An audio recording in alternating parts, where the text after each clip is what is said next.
The last Vikings of Dublin, the MacTorkels, they were a leading Norse Gaelic family in medieval Dublin, kings of Dublin before the Anglo-Norman conquest of the kingdom in 1170.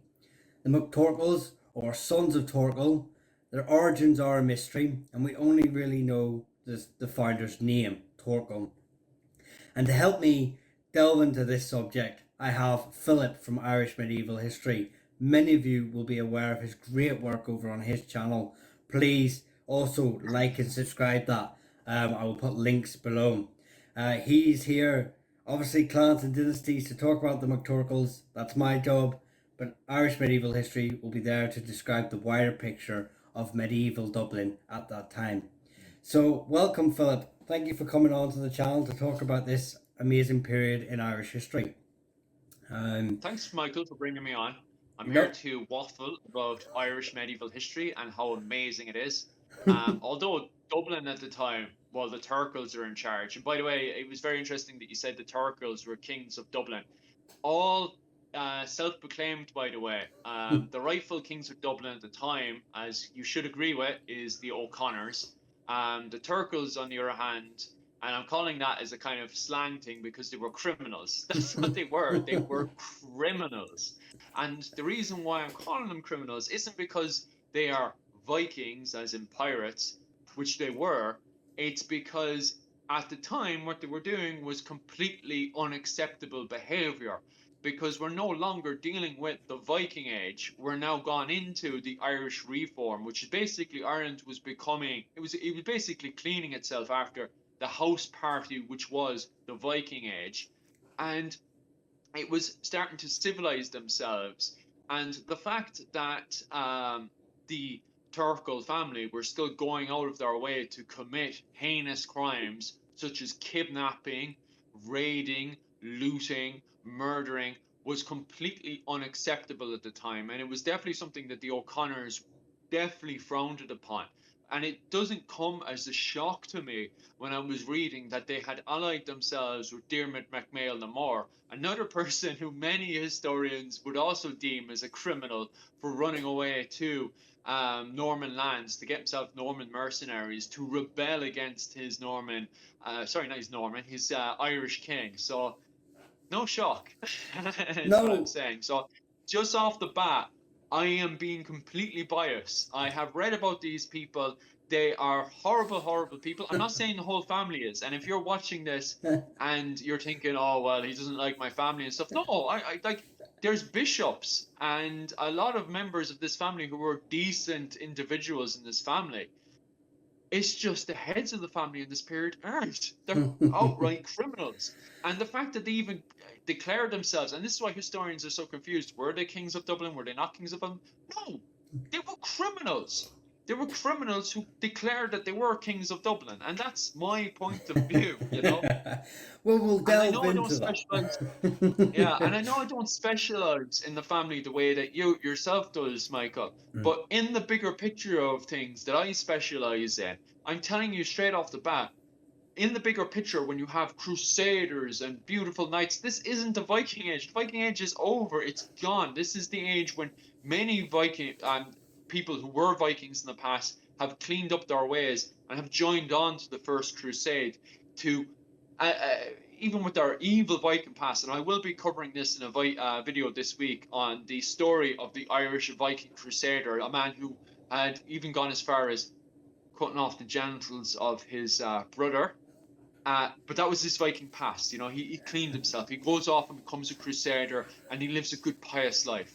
Just he dies bloody on the battlefield. But for the name of God, you know, Yeah. I have to highlight that was all for the name of God. So, you know, he's still that's acceptable behavior for that period. What the two brothers are up to by kidnapping people, enslaving them, completely unacceptable behavior. You know. Well, I So mean, yeah, that's yeah, my point of view. it's like you said there. This is really the end of the Viking Age, and these are the last remnants of this time period.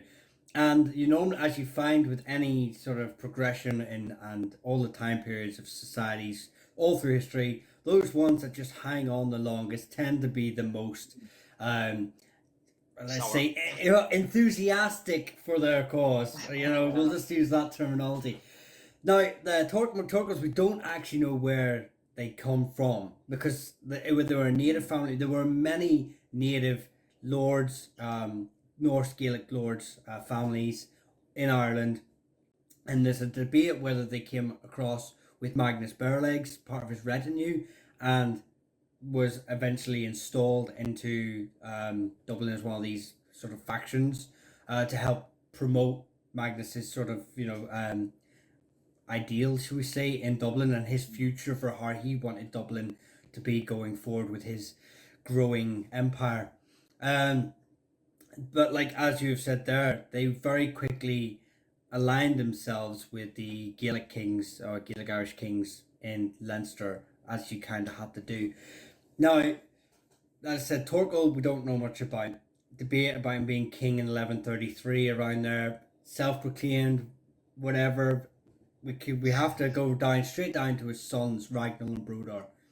And Ragnar, it may have been co-king with the MacCotters, who were an installed dynasty into Dublin at the time, or he may have been a Mormer of Ardclythe. How do you pronounce that? Ardclythe? It's Yeah, Dublin's something Irish like that. name. Yeah. Can't see the word in front of me. No. He may have been more Mer. So basically, a leading noble in the area, and so the MacCotters were another dynasty who were still very much participating in the raiding and the all the partying that all the Vikings seem to have got up to, much to the dismay of their neighbours. Now, it wasn't just in Ireland. This family was off doing their charade, their antics. They Criminal were, activities. yes, they campaigned in Wales as well, and mainly Mm. because in about 1144, Cian or Sinan, I don't know how to pronounce the word, but he was king of Gwynedd. His mother was an Emer, part of the famous Norse Gael dynasty that ruled Dublin for near 200 years. And he was raised in, even though he was a Welsh prince, he was raised and fostered into an Irish family. He was very in touch with his Norse Gaelic roots. So whenever he got into an interdynastic struggle in Wales, as was all families trying to gain the top title, he turned to his kinsman that he would see as his kinsman, and he turned to the Norse Gaels in Dublin and went, "Help me get my throne." Mm. And these men turned Yeah. round and went, much this will back up Philip's view of these guys. They turned round and went, "Yeah, we'll help you, but we want 2,000 captives, slaves, or cattle." Now, Yeah. this is around the time, this is very much when slave trading is completely, like, is frowned upon in this part of the It's world. not just frowned upon, it's completely banned. Murtagh y Breen in 1103 in Cashel completely outlaws slavery, and it is considered insanely strict at the time. The funny thing is, Diarmid MacMail na Mór, who's allied to this family, the Normans that come in, they justify their invasion by turning on and saying, "Oh, but we're getting rid of slavery." Although the Normans are on the side that were committing the slavery against the King of Ireland, okay? Because the King of Ireland and the kings in England and the kings in France, all backed by the papacy, who was really enforcing this. This was their number one thing they wanted to remove, was slavery. Because in the 12th century, slavery was insanely unacceptable. And the reason for it is because slavery had really got out of hand in the Mediterranean Sea with the rise of various factions and stuff, which is completely out of our field because it's no longer Irish history. It's medieval history and it's very important history, but it's not Irish history, so it slightly goes out of our field, so we won't be delving into that. But the papacy at the time was really putting the foot down. Slavery is unacceptable behaviour, and Murtagh y Breen had put laws in place, and the O'Connors had reinforced that. So the fact that these families are doing that unacceptable behavior. I have to highlight that, and I can't highlight that enough. And that's why I'm going to continuously refer to these lads as criminals, because that's not acceptable behavior. They should be good young men and going on crusade, and destroying the heathens. From just to reinforce, this is from a medieval position. Philip doesn't advocate any of this. But yes, and the fact that they'd asked for these captives as a payment, and the fact that the Welsh king was willing to give these as payment, really shows the sort of where they were in the fringes of society at the time, and really why it was, like you said, the justification later on that would be used to bring this family down. Um, these warlords, I suppose, would be the most likely link Yeah. to being called. Because Now, like even their title, King of Dublin, they gave that to themselves. That wasn't recognised with the O'Connors. The O'Connors were the rightful kings of Dublin at the time. And the thing about Dublin at the time is that Dublin wasn't, although it had previously been the capital of Ireland under Murtagh Breen, the O'Connors had actually brought the capital over to Galway. And Dublin was kind of just left in its own device in a way. Like the O'Connors would come over and check on it, and they would get their cattle and they would go back to Galway and stuff. But there was a lot, like you can clearly see by the way coinage in Dublin starts to go from when it was at its peak with the Eamers to hitting a massive decline. Like the style of coinage and stuff is no longer at the standard it should be. And Dublin is starting to become, it was already cramped and smelly. Now it's really in the gutters, and gangs run Dublin at this point. It's no longer in the glory. This is no longer the beautiful Viking age where, yeah, you had tough, scary Viking raiders there, but they were keeping order there. Like the Eamers were keeping order. They were keeping that level. That's gone now. The Eamers have gone off to the islands between Scotland and Ireland, and you've got all these ragtag gangs. We don't even know where they're coming from, as Michael was saying earlier. And one of them, the family we're covering today, just declared themselves kings of Dublin. There's no backing for this whatsoever. They don't have, in my view, there's no family lineage, which basically says they're criminals. They have declared themselves the kings of Dublin. That's my point of view. Like, well, yeah, I mean, and this is actually, they started to not only get involved in Welsh affairs, obviously with Cian, but they started to also advance into Irish affairs. And one of the places they started to expand to was the Kingdom of Brega, and they obviously didn't enjoy that. So Ragnall and MacCotter had actually led an expedition into Brega, and the who would be the descendants of the O'Kellys of Brega basically killed Ragnall. And with that, but MacCotter obviously Ragnall left descendants. We have Ascol and we have Ragnall, another Ragnall, who actually may have had descendants. Another family. Check out the Viking Irish surnames video of mine. You'll see that it leads to Ragnall leads to many different branches, MacReynolds and stuff. So, but Ascol was the one that really took the reins of this family, became the head of this family, and the first thing he did, being a law-abiding citizen, was to kill the self-styled king of Dublin, the MacCotters. So, as that seems to be the way, and that their branch of the family ended up actually moving to Cork. So any Cotters from Cork may have a link to this family.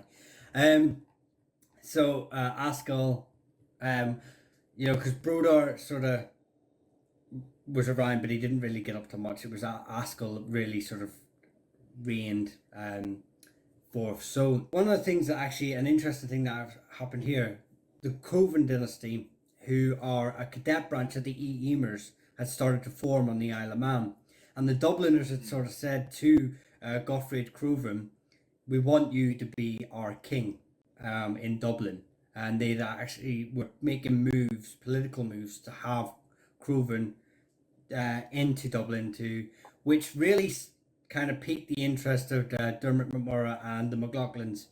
And so they kind of went in and had a few words with Dublin about this. And this obviously is the first sort of interest in a while that, like you'd said there, Philip, that anyone had really been paying attention to Dublin. It sort of degenerate and Yeah. become degenerated into a backwater.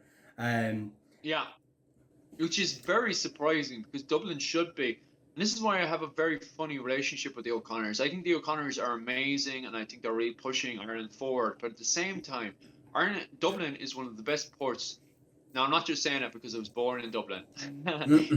Dublin is one of the main ports in Ireland. It should have been taken fully advantage of, especially when it can plug itself in with the bigger, wider world. But the O'Connor, I don't know why the O'Connors don't milk Dublin.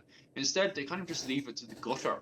And we can see this with the coinage. The coins in Dublin go from absolutely magnificent to just diving straight into the ground. And it's just a weird shame. It seems to me that the O'Connors were trying to rebuild Ireland, well, modern modernize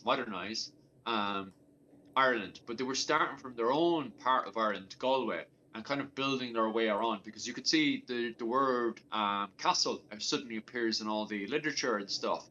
And so a lot of historians would, although we haven't found any Mountain Bailey castles before the arrival of the Normans, it sure does seem like Mountain Bailey castles were already in Ireland, in the west of Ireland, before the arrival of the Normans, and that the O'Connors were slowly but surely putting Mountain Bailey castles throughout Ireland before the arrival of the Normans. Sadly, as we were saying there about Dermot MacMahon the Moor, he would bring over the Normans, that would go to hell.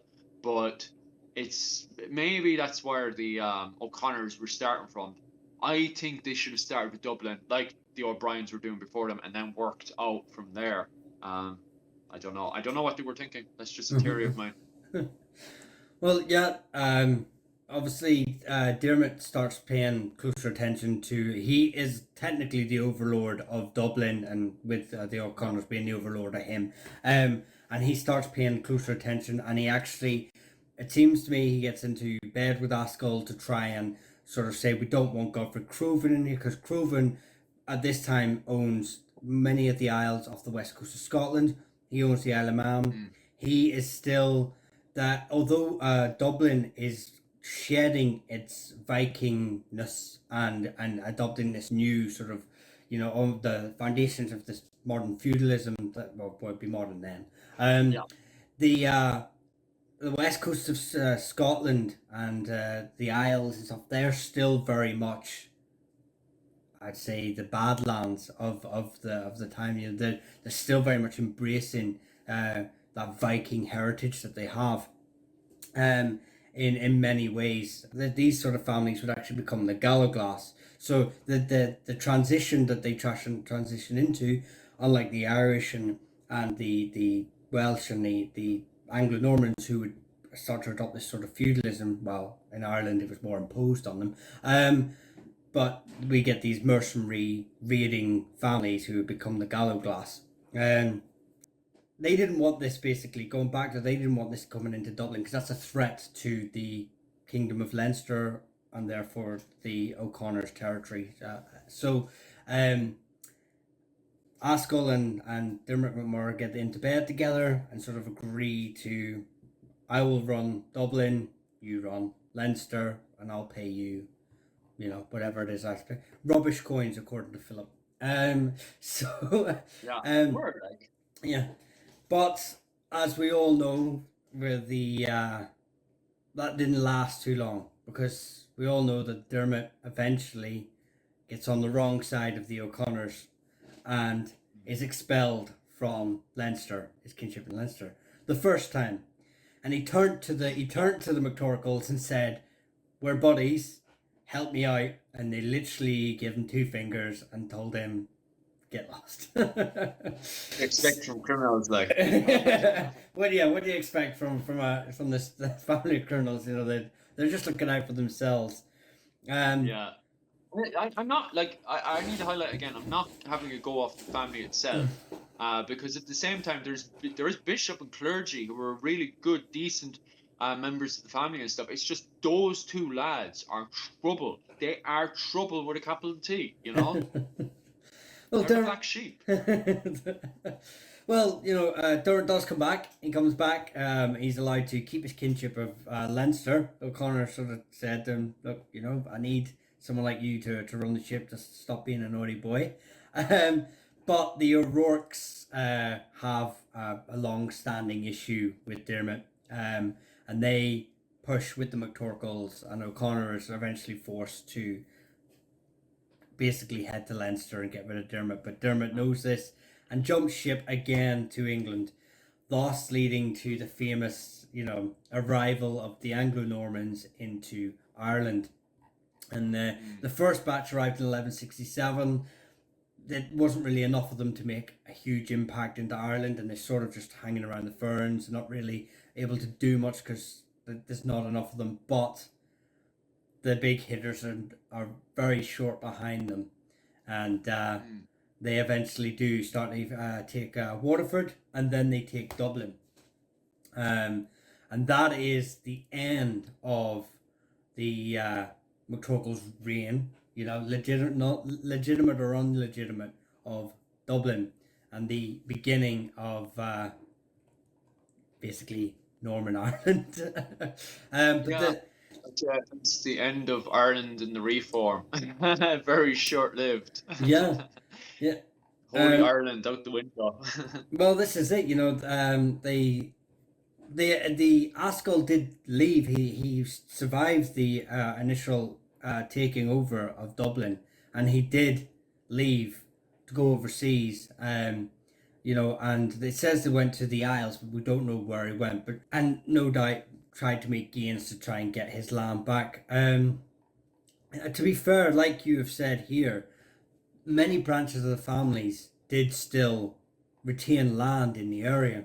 There was records of because when the Normans came in to Dublin, but eventually started migrating into Dublin, many of the Norse Gaels just upped and moved to Oxmantown, or founded Oxmantown, which is a bad translation from Ustmantown.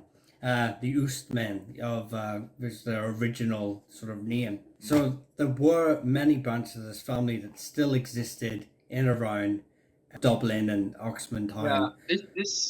That's why the family is used as a really good example in Dublin of showing what historians in Dublin call the bleeding effect, which is basically when the Normans came in, instead of completely pushing out the Irish out of Dublin, they kind of just they kind of had pockets here, there, and everywhere. And I know the majority of them moved up to the north, but there was members within the clergy who actually stayed within the south of Dublin, and they kind of had this blurred effect with the Anglos and the Welsh and the Normans that came in, and they kind of ended up, as we would say later on when we go into the 14th century, became more Irish than the Irish themselves, because the culture that dominates in the end is the Irish culture. They end up, by the 14th century, the majority of commoners in Dublin speak both Irish is their first language, and many of them speak and that's the educated ones. Only the educated ones spoke English. The ones, when I say educated, people who were traveling over to Bristol and speaking to other English nobles, and not English nobles, English traders and stuff. So what you had was a bleeding effect, basically, where the Irish culture bled into the southern parts of Dublin, the posh parts of Dublin and stuff, as we call today. But it's only considered posh because they spoke in the la-di-da English, because we speak English, oh la-di-da, and it is a bleeding effect, because even the Irish that live in those areas take on this la-di-da attitude that still remains in the south of Dublin today. Yeah, you still hearing the accent. But that's the thing. Yeah. This, unfortunately, for the family and many other Norse Gael families that had moved out, like say Usmantown would eventually be absorbed into into Dublin and would eventually adopt. But many of these McTorkles, any surviving McCotters, and any other branches of these McRagnals that sort of survived in around the Dublin area, they then got hit with another attack on who they were when we started to get the statues of Kilkenny, and which is why many people, I'm sure, who watch this today and who have done DNA tests and who have traced their lineage. If you have the names of Smith, Black, uh, Dublin, Bristol, any of these sort of major city names, colours, trade names, and you come from the Dublin area, there's a possibility you may descend from one of these expelled Norse Gael families who were then Yeah. eventually forced to change their names with such laws as the Statutes of Kilkenny. Because it really did hit those families very hard because they were unfortunately in the most English area of Ireland for most of, well, we'll say English, Yeah. area of Ireland for most of its history, of their influence into Ireland, and that was the Pale. And that is unfortunately why many of those names are so dominant in the area, but their progenitor is obviously most likely, or could be, from one of these great Norse families or criminals, depending on which historian you speak to, by the signs of it. I'm not saying all the Turkles are criminals, I know. just that specific line of Yeah. lads, because they were the black sheep of the family. You have a lot of Turkles at the time were even members of the clergy and did really good work in Dublin. And you also have, and this is why it's called the bleeding effect, you have traders that continued their business of trading. When the Normans come in, it's not a case of, I know a lot of people make it out it is Usman Irish Vikings versus the Normans, but they actually, in fact, had a very complicated relationship with the Usman because a lot of the Normans had already allied themselves with the Usman, the Irish Vikings that were living in the Isle of Man. Mm. So what you had when the Normans took over Dublin was what historians have deemed the bleeding effect, where some Usman were kicked out, some Usman stayed in, some Usman became got taking on the kind of Bristol culture because Bristol started to dominate Dublin. There was a lot of Bristol traders that were brought in, but there were a lot of Hiberno Scandinavians, Irish Vikings that worked perfectly fine with the people of Bristol and stuff. Took on their brain, just had a thing for languages, able to take on English, Norse, and Gaelic very easy, and because Well, of that, they were able to adapt. I even think with my own name, Hayes originally starting off with Odd, O'Herda, it's more of a play on words. And the reason why it becomes a play on words is because you have the Normans that come in, and families like my own and MacTurkles have to adapt and change with the times. yeah. And, that's basically what I'm saying. No, you're right. There is also sort of people who state that another thing which was very common for people whenever you sort of advance into your area was to find a common sort of link with your if you're trying to divide and conquer. And obviously, the Normans are said to have possibly used the fact that they descend from the same roots as these Viking families as a way of to sort of Yeah. get in with these families and say, look, hey, we're common, we've got a common ancestor, a common ancestry, we're a fighting stock, let's get rid of these people who are around us, me and you, best buddies. Yeah. And so you'd have like these families who would then become the Marcher families of Dublin, the Harolds, the Archbolds, taking on these, the Usmen who would be willing to, switch allegiances to them rather than another family, not another country. The countries do not exist at the time. It's from another family, and that is the end of the Vikings in Dublin. That is, they are the last Vikings in Dublin, but not the last Vikings in the British Isles or the Isles of Ireland and Britain.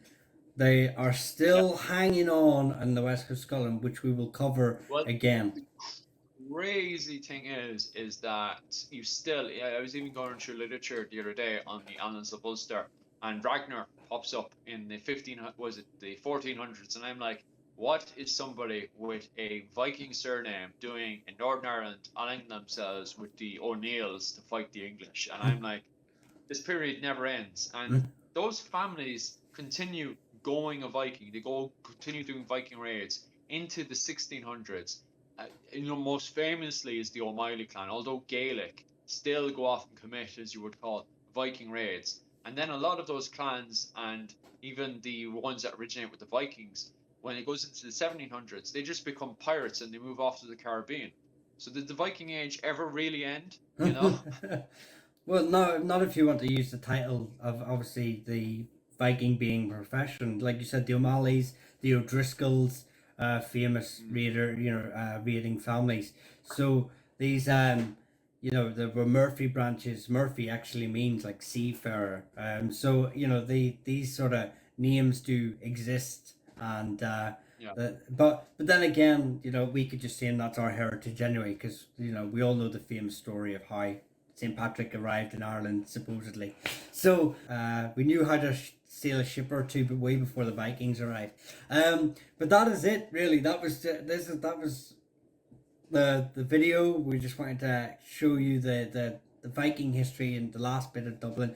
We have just about every phase of Viking history between myself and Philip's channel. So again, please Yeah. go if you have any interest in Vikings history, Irish Gaelic history, Anglo-Norman history in Ireland, anything like that. Subscribe, go down, check it out. You'll really enjoy the content. Just on saying that as well, I have, if you go on to my link below, it'll be on the details. I have a Viking playlist. Just go onto the page there, scroll down, and you'll see History of Ireland. And then I think it's the second one, it's next to Golden Age of Ireland. The second one, the only one that's fully developed, by the way, of a playlist, and that it should say Viking Age of Ireland from 793 to 1014, up from the beginning with the first Viking raids on Ireland all the way up to the Battle of Clontarf, which brings the end of the Golden Age of Ireland. If you're wondering why, not the Golden Age of Ireland, the Golden Age of Viking Ireland, if you're wondering why I called it the Golden Age of Viking Ireland, go check out the first video. It explains it perfectly. And other than that, yeah, definitely check it out. Yeah, and also myself and Philip, we have a merch store, so please check that out as well. We'll send you all the links to that. And if you want to help the channel any further, Patreon links will be supplied as well. So thanks very much, guys, and we'll see you soon.